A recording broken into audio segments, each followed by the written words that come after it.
এই মুহূর্তে যে খবরের দিকে নজর রাখবো, ফের মেট্রোয় ঝাঁপ। আরো একবার জানিয়ে রাখি, ফের মেট্রোয় ঝাঁপ। টালিগঞ্জ থেকে কবি সুভাষ মেট্রো বন্ধ। বিস্তারিত জানাবে আবির ঘোষাল, রয়েছে আমার সঙ্গে। আবির,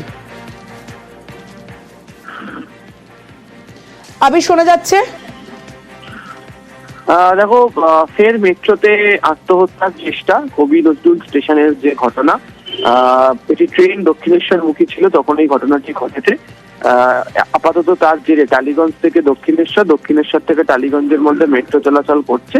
টালিগঞ্জ থেকে নিউ গড়িয়ার মধ্যে অর্থাৎ কবি সুভাষের মধ্যে কোনো ট্রেন চলাচল করছে না। ইতিমধ্যে মেট্রোর যারা কর্মীরা রয়েছেন, অফিসার যারা রয়েছেন, তারা ঘটনাস্থলে পৌঁছচ্ছেন। দ্রুত যাতে মেট্রো পরিষেবা চালু করতে পারা যায় সেই বিষয়ে তারা নজর রাখছেন। আমি আরো একবার জানতে চাইবো যে মেট্রো চলাচল কোথা থেকে কোন স্টেশন পর্যন্ত চলছে আর কোথায় বন্ধ রয়েছে? দেখো, মেট্রো চলাচল করছে দক্ষিণেশ্বর থেকে টালিগঞ্জ থেকে দক্ষিণেশ্বরের মধ্যে, টালিগঞ্জ থেকে গড়িয়া থেকে টালিগঞ্জের মধ্যে মেট্রো চলাচল আপাতত বন্ধ রাখা হয়েছে। বেশ বেশ আবির।